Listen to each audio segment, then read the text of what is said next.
नमस्कार, पेश है आज का मुकाबला। मैं हूं विज्ञान प्रकाश। सबसे पहले थानवी साहब को आपसे मिला देता हूं। हमारे प्रिय थानवी साहब, अभी वो कह रहे थे कि आज ऑडियंस नहीं है, तो थानवी साहब हम उत्तेजित हो सकते हैं, भले ऑडियंस हो या ना हो। ऐसी मजाक में कह रहा हूं। ऐसी बड़ा गंभीर विषय है और ऑडियंस इसलिए नहीं है क्योंकि आप ऑडियंस हैं। आप जहां जहां भी इस कार्यक्रम को देख रहे हैं, आप में से बहुत सारे लोग मेरे अपने फैन पेज से जुड़े हैं। आप सब ऑडियंस हैं हमेशा की तरह, इसलिए मैंने पहले ही आपको लिखा हुआ है कि आपके फीडबैक का मुझे इंतजार रहेगा। गंभीर विषय। क्यों गंभीर है? इसलिए गंभीर है क्योंकि मैंने आपसे एक प्रश्न पूछा। अंग्रेजी में आपने पढ़ा होगा, मैंने उस पर लिखा कुछ ही देर पहले कि is there a difference between criticism and abuse. Hindi में अनुवादित करके उसको आपके लिए लिखा कि क्या आलोचना और गाली में फर्क नहीं होता? यही है आज का विषय। हाल में प्रधानमंत्री नरेंद्र मोदी ने नौजवानों से मुलाकात की, उनसे कहा कि देखिए आप लोग सक्रिय हैं सोशल मीडिया पर, लेकिन भाषा का ख्याल रखिए, अपने आप को नियंत्रित रखिए। लेकिन क्या ऐसा होता है? मैं आप लोगों से पूछना चाहता हूं कि कोई भी बात पर अगर कोई व्यक्ति या कोई जर्नलिस्ट या कोई भी व्यक्ति विरोध करता है, तो उसके रिएक्शन में, उसकी प्रतिक्रिया में जो भाषा लिखते हैं, मैं नहीं जानता। क्या हम बोलचाल में भाषा बोलते हैं? दलाल, आप रोज की मर्रा की जिंदगी में भाषा बोलते हैं दलाल किसी को? कुछ उसमें ऐसे शब्द होते हैं जो मैं यहां कह भी नहीं सकता। हर बात पर इस तरह के, अगर आपने अपनी राय रखी योग दिवस पर, क्योंकि मैंने रखी वो राय, वापस रखूंगा। योग के खिलाफ नहीं है कोई और ना मैं हूं। तो आप बता रहे हैं, किसी ने लिख दिया साहब देशद्रोही। आप में से लोग समझते हैं देशद्रोही का मतलब क्या होता है? कानून के प्रावधानों में और दायरे में किसको देशद्रोही कहते हैं? हर बात पर दलाल। किसका? आम आदमी पार्टी का विषय उठाऊं तो आप कह देते हैं आज बीजेपी के प्रवक्ता थे, बीजेपी का विषय उठाओ तो कह देते आज आम आदमी पार्टी के प्रवक्ता थे। आलोचना सर आंखों पर, बड़ी विनम्रता से। लेकिन भाषा तो देखिए, कुत्ते ये लिखते हैं। तो आपके प्रधानमंत्री जी नरेंद्र मोदी जी इस बात को समझा रहे हैं। और मैं एक किताब लेकर आया हूं, जानबूझकर ये नहीं दिखाने के लिए कि मेरी लाइब्रेरी में कितनी किताबें हैं। ये नेल्सन मंडेला की आत्मकथा है, उनकी जीवनी है, उनकी ऑटोबायोग्राफी है। इसमें एक छोटी सी लाइन बस आपको पढ़ के सुना रहा हूं। किताब में बहुत कुछ लिखा है, उसके डिटेल्स में नहीं जाऊंगा। और इसको लाने का मकसद भी आपको बता दूं, यही है ताकि अब कम से कम इतनी बहस गांधी जी पर हो रही है, पटेल जी पर हो रही है, इस पर हो रही है, इतिहास पर, नेल्सन मंडेला पे तो कांग्रेस बीजेपी वर्सेस आपकी बहस नहीं हो सकती ना। मैंने कहा इन्हीं को कोट कर देते हैं आज। थानवी साहब देश के एक बड़े प्रमुख संपादक हैं, बहुत पढ़े लिखे व्यक्तियों में से हैं, समझते हैं। तो इसमें एक छोटी सी लाइन ओम थानवी जी और बाकी पैनल को भी मैं एक्सप्लेन करना चाहूँगा।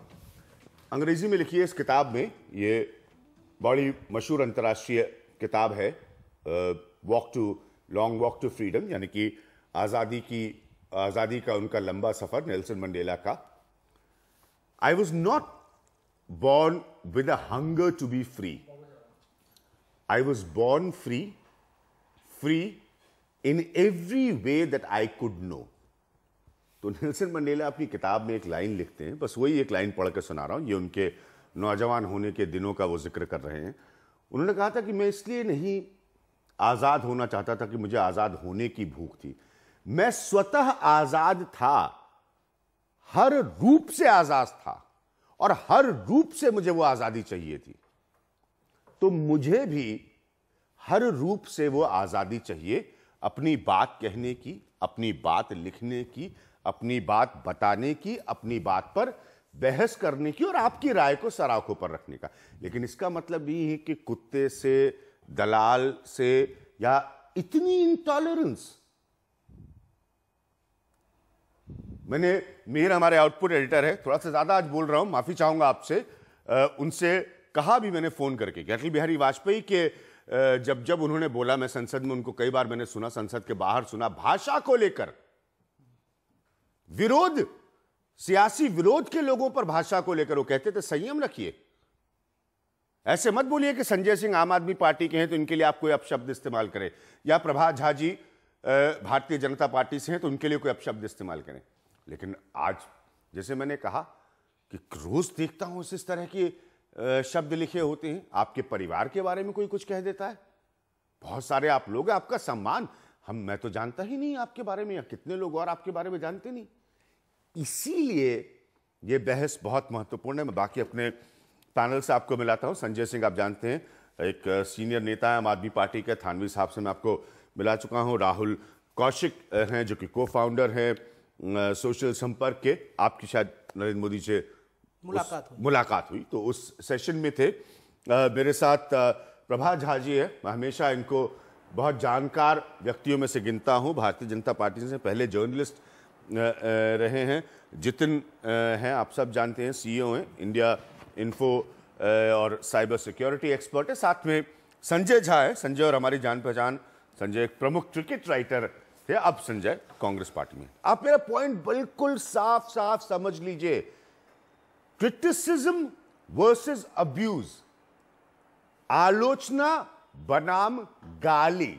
तानवी साहब मैं आपसे शुरू करूंगा, क्योंकि ये बड़ा, जैसे कहना, बड़ा प्रचलित तरह का चलन है कि मतलब हल्की सी आपने कहा अरे, और भाषा, किस तरह की भाषा। मैं आज पूछना चाहता हूं, सॉरी मैं थोड़ा सा उत्तेजित होने की बात नहीं कह रहा हूं, कि क्या हम सारे पैनलिस्ट, सब लोग प्रतिष्ठित लोग हैं, हम इसी भाषा में आज डिबेट करें? क्यों, अब तो मिले प्रधानमंत्री से, आप लोगों ने पूछा, इसी भाषा में बहस करें हम? देखिए, मैं गाली देने के खिलाफ नहीं हूँ जी, हालांकि मुझको बहुत गाली पड़ती है।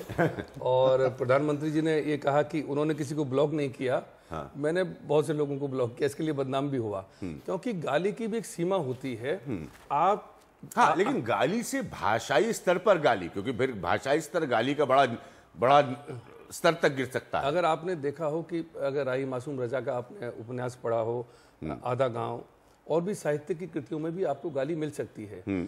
और वो कहते हैं कि भाई यहाँ पे मेरा पात्र जो है वो अगर गाली बोलता है गांव में, तो वहां में श्लोक नहीं लिख सकता हूँ। जी, मैंने हाल में, सॉरी आपको इंटरप्ट कर रहा हूँ सर, मैंने हाल में श्रीलाल शुक्ल जी के राग दरबारी के पेज को लाइक किया, तो उसमें कुछ कुछ अंश हैं उसमें गाली है, तो लेकिन फिर गाली का, तो ये जो गाली है, उस गाली की भी एक तो मैं मानता हूं कि ठीक है, उसकी अपनी अहमियत है। हाँ। दूसरा, सोशल मीडिया पे आपने देखा होगा बहुत फर्जीवाड़ा होता है। हाँ। यानी गांधी जी को किसी अबला के साथ नाचते दिखा रहे हैं। हाँ। अब नेहरू जी की तस्वीरें झूठी बना रहे हैं। हाँ। अब मोदी जी की भी ऐसी बनने लगी हैं। हाँ। मैं इसको भी मानता हूं कि ये भी एक किस्म की आजादी है, फुहड़ता में भी, चलिए ठीक है, लेकिन हर चीज की एक मर्यादा, एक सीमा तो हो, क्योंकि मूर्ख, आप जानते हैं समाज में मूर्ख कितने हैं, ये भी तो पता चलता है कि इस किस्म का काम कर रहे हैं, करने दीजिए। मैं इसके हक में नहीं हूं कि कोई एक पेंटिंग बनाए, उसको देश निकाला दे दिया जाए, कोई एक ऐसे शब्द का इस्तेमाल करे, उसको आप ब्लॉक कर दें। आपको याद होगा कांग्रेस के कपिल सिब्बल साहब ने जब सोनिया गांधी के खिलाफ बहुत लिखा जाने लगा,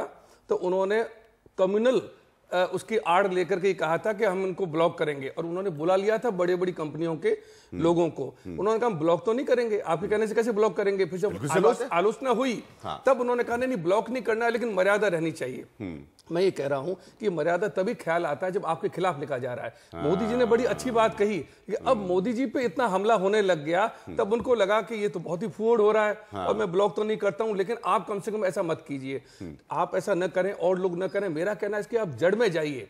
जड़ इस बात की है कि सोशल मीडिया पे न कांग्रेस ने ऐसा किया, नहीं सरकार करती है। एक सिम कार्ड खरीदने जाते हैं तो आपको अपनी पहचान देनी पड़ती है, और आपको कोई खाता ट्विटर का या फेसबुक का खोलने के लिए कोई भी आदमी अमिताभ बच्चन की जगह अपना फोटो लगा करके कुछ भी उसमें नाम आप पाएंगे कि लिखा हुआ है दिल्ली का, अभी बहुत सारी तब्दीलियां, ठिकाना दिया हुआ है मुंबई का, विचार नागपुर के, और ऐसे आपको लाखों मिलेंगे जो फर्जी हैं। उनके ऊपर नियंत्रण करने का कोई भी मैकेनिज्म आपने नहीं तैयार किया है। ठीक है, मैं दो लोगों से, उसके बाद मैं पॉलिटिकल क्लास के पास आऊंगा, संजय जी के पास, प्रभात जी के पास, और दो संजय हैं, संजय झा जी के पास। क्या मैसेज आपको नरेंद्र मोदी देना चाह रहे थे? देखिए, मूल मैसेज दो तरह का था। क्या? पहला मैसेज था कि जो mygov.in साइट है, हाँ, वो प्रधानमंत्री जी ने जैसा कहा, और हम सब मानते हैं कि वो एक क्रांतिकारी कदम है लोगों को जोड़ने का सरकार के साथ।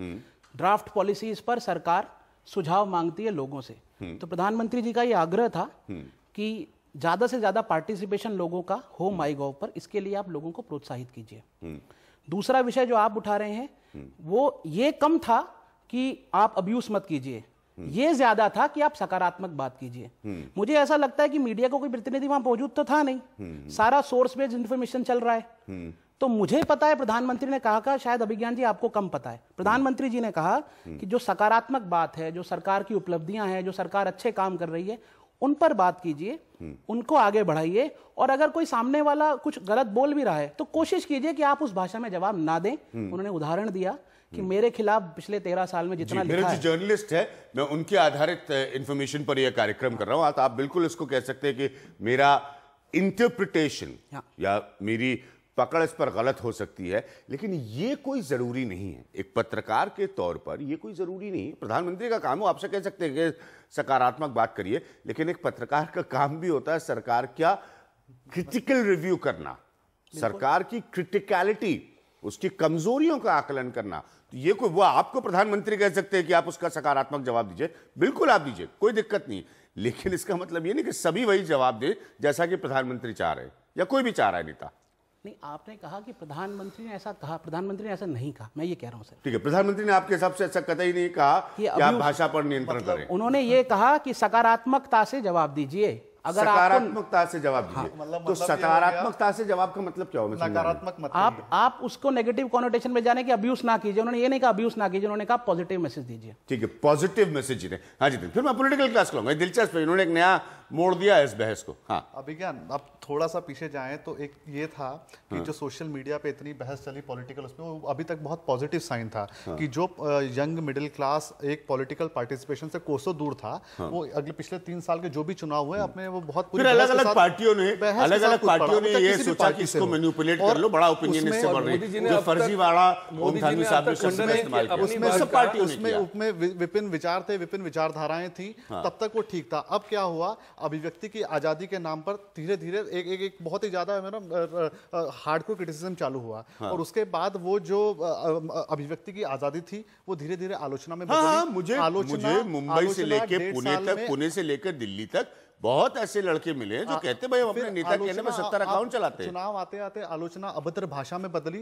और आप 1 साल में अब देखेंगे कि ये अभद्र भाषा अपशब्द में बदल चुकी है। और उसमें मैंने कहा भाषा का झगड़ा नहीं है, झगड़ा ये कि आप दंगे भड़का सकते हैं, लोगों को मरवा सकते हैं, इस देश की शांति को खतरे में डाल सकते हैं। ये बड़ा अलग विषय। मैं एमएमएस और जो इंसाइटमेंट होता है, जो भड़काने का काम होता है, उसी विषय पर तो आज आ ही नहीं। और उसमें दोनों तरफ हैं। आप ये देखिए ना, जब अभद्र भाषा का इस्तेमाल हो रहा है, आज एक बात तो ये सही है कि कहीं ना कहीं आज डिजिटल इंडिया की जब बात हो रही है, इन चीजों को जो गालियां हैं अपशब्द में डिजिटल पॉल्यूशन मानता हूं। और एक प्रधानमंत्री की जिम्मेदारी भी थी वो एक मैसेज दे कि आप इस चीजों को हटा के पॉजिटिव साइड में जाइए, बिकॉज अगर सोशल मीडिया पे ज्यादा बढ़ा तो उसके बहुत नकारात्मक परिणाम होंगे। क्योंकि मैं बताऊं, आज चुनाव सोशल मीडिया पे लड़ा गया है, परिणाम भी सोशल मीडिया के कारण आया है। कल यही जनता जब अगर भड़क गई तो परिणाम बदलते भी समय नहीं लगेगा। और एक देखिए, दिल्ली का चुनाव आम आदमी पार्टी ने इतने बड़े बहुमत से जीता, बहुत लोकप्रिय अरविंद केजरीवाल भी रहे सोशल मीडिया पे, नरेंद्र मोदी भी रहे। क्या ये मैनिपुलेटिव स्पेस है कि आप इसमें जोड़ तोड़ कर सकते, उसके बाद जी भर कर किसी को आलोचना ऑब्लिक गाली दिलवाइए?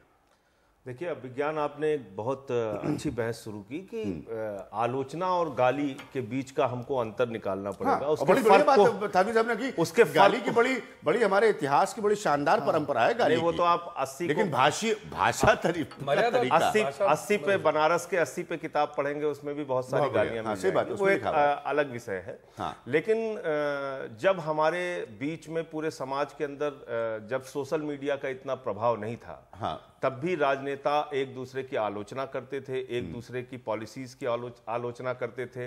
डॉक्टर लोहिया को अगर हम पढ़ लें, लोकनायक जयप्रकाश नारायण, जिन्होंने श्रीमती इंदिरा गांधी के खिलाफ इतना बड़ा आंदोलन देश भर में चलाया, लेकिन अपनी भाषा के अनुशासन को कभी उन्होंने पार नहीं किया। जो लोग उनके साथ काम किए उनको भी आप देखिए और पढ़िए। और आप अटल जी की बात कर रहे थे, अटल जी का पार्लियामेंट में मैं एक स्पीच सुन रहा था, तो चंद्रशेखर जी परमाणु करार पे अपना अलग मत रख रहे थे। जब वो खड़े होते हैं उनका जवाब देने के लिए, तो उन्होंने कहा कि माननीय चंद्रशेखर जी ने अभी अपनी बात रखी, मुझे खेद है कि मैं उनके मत से अलग अपनी बात रख रहा हूं। यहां से जब आदमी बात शुरू करता है तो आप अपने तर्कों के साथ, इसीलिए संजय सिंह जब आप अपने तर्कों के साथ, संजय सिंह जब आप अपने तर्कों के साथ आलोचना करते हैं, तमन्ना आज के नेता सब स्टेट्समैन बनने की चाहते हैं, सबको अंतर्राष्ट्रीय मंच पर संभवतः अपने को नेल्सन मंडेला जैसी स्थिति में चाहिए, लेकिन फिर आप उसके लिए स्टेट्समैनशिप क्या कर रहे हैं? आपने ठीक नाम लिया अटल जी का। हाँ। और मैं आपसे कह रहा हूं कि आलोचना जब आप तर्क के साथ करते हैं तो आपको गाली की आवश्यकता नहीं पड़ती। जब आप तर्क और तथ्य के साथ कोई बात अपनी रखना चाहते हैं तो उसमें आपको गाली गलौज की जरूरत नहीं पड़ती है।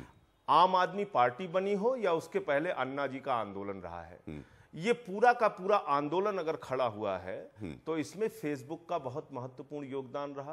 तब तो ट्विटर का इतना प्रभाव नहीं था, एसएमएस के जरिए हम लोग अपने संदेश पहुंचाते थे, ईमेल के जरिए अपने संदेश पहुंचाते थे, और एक क्रांति जो आई वो सूचना क्रांति के माध्यम से इस देश के अंदर एक नई राजनीतिक क्रांति आई। लोग आप पर आरोप लगाते हैं कि आप सोशल साइट और मीडिया की पैदाइश थे। बिल्कुल, वो आपके ऊपर आरोप लगता है, उसको स्वीकार भी करने में कोई बुराई नहीं है। और उसके साथ साथ जो बात अभी जैन साहब ने कही कि इसके साथ साथ हमारी जिम्मेदारी भी बढ़ जाती है, क्योंकि जब इतने लोग सोशल मीडिया से करोड़ों लोग कनेक्ट हैं, आपका एक अच्छा काम उन करोड़ों लोगों के बीच में अच्छा मैसेज देता है, और एक भी गलत काम हुआ तो उन करोड़ों लोगों की गालियों का आपको भागीदार बनना पड़ता है। लेकिन मैं इस बात से बिल्कुल सहमत हूं कि गालियां व्यक्तिगत स्तर पे अभद्र भाषा का इस्तेमाल करके, और जैसा आपने कहा दलाल शब्द का इस्तेमाल करना, कुत्ते शब्द का इस्तेमाल करना, बहुत रेगुलर है। मैं ऐसे नहीं कह रहा हूं कि एक बार हो गया इसलिए मैं उसका मुद्दा बना रहा हूं। हम लोग कोई ट्वीट करते हैं तो 10-12 वही लोग, और इसमें फेक अकाउंट्स भी रहते हैं जो हम लोग जानते हैं। मैं ऐसे 10-12 वही मैं बैठकर कह रहा हूं टेलीविजन पर, मिल चुका हूं, जो कहते हैं ये हमारी एजेंसीज हैं, ये हमारा काम है, आप बोलिए हम 117 अकाउंट खोल देंगे। 10-12 वही लोग लगातार वही गाली देते हैं। मैं प्रभात झाकी जी को लाऊंगा, उसका संजय झा को। तो मैं ये कह रहा हूं कि इसका एक सोशल मीडिया एक बहुत बड़ा जिन्न इस समय निकला है, जिसका इस्तेमाल अगर हम लोगों ने हैंडल विथ केयर नहीं किया तो ये बहुत इसका दुष्प्रभाव भी पड़ने जा रहा है समाज। ट्विटर हैंडल विथ केयर आप कह सकते हैं, ट्विटर हैंडल विथ केयर।